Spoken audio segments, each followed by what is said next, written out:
Apa benar pemerkosaan massal tahun 98 cuma rumor?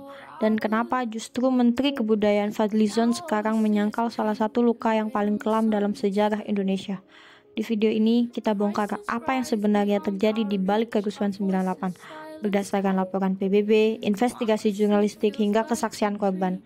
Karena sejarah yang disangkal adalah luka yang tak akan pernah sembuh. Tahun 98, Indonesia sedang berada di titik didih, ekonomi ambruk, demonstrasi meluas, dan kekuasaan Orde Baru pun tumbang. Tapi di tengah semua itu, ada satu tragedi yang luput diperhatikan, pemerkosaan terhadap perempuan, terutama etnis Tionghoa, saat kerusuhan meledak di Jakarta dan di kota-kota besar lainnya. Klaim ini bukan sekedar cerita, tapi tercatat jelas dalam laporan resmi PBB, disusun oleh Radhika Komaraswamy, pelapor khusus kekerasan terhadap perempuan.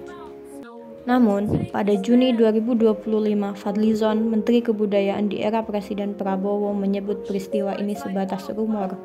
Lalu, siapa yang harus kita percaya?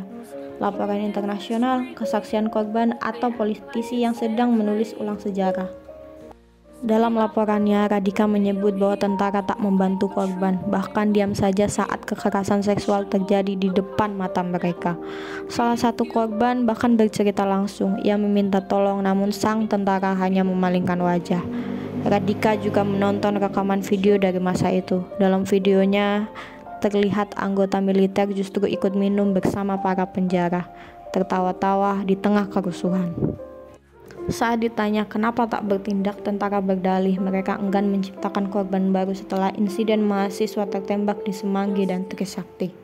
Laporan ini menilai militer Indonesia saat itu gagal membedakan antara demonstrasi damai mahasiswa dan aksi kriminal geng penjara.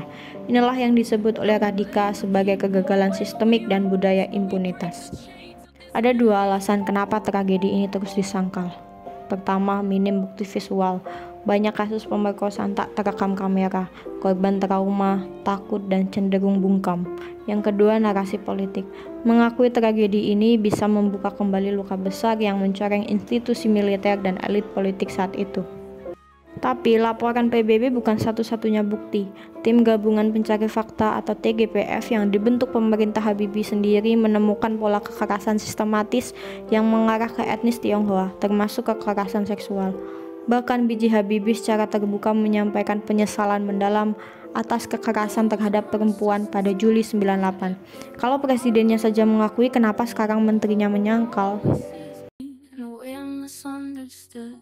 Pertama, dengarkan suara korban. Mereka bukan rumor, mereka nyata. Kedua, jaga agar sejarah tidak dihapus. Ini bukan soal masa lalu, tapi soal keadilan yang belum datang bahkan setelah 27 tahun berlalu. Ketiga, desak pemerintah untuk membuka kembali penyelidikan dan mendorong kurikulum sejarah yang jujur dan adil. Dan terakhir, jangan anggap remeh narasi-narasi pelintiran. Kalau kita diam, kebohongan bisa menjadi kebenaran baru. Kasus pemerkosaan massal 98 bukan rumor, itu tercatat, dilaporkan, dikenang. Tapi sekarang sedang coba dihapus dari ingatan bangsa ini. Kalau kamu percaya bahwa sejarah harus jujur, bahwa korban harus didengar, dan bahwa kita berhak tahu kebenaran, klik like, subscribe, dan tulis komentarmu di bawah. Apakah kamu percaya tragedi ini nyata, atau kamu justru baru pertama kali mendengar soal ini? Sejarah bukan milik pemenang, sejarah adalah milik yang berani bersuara.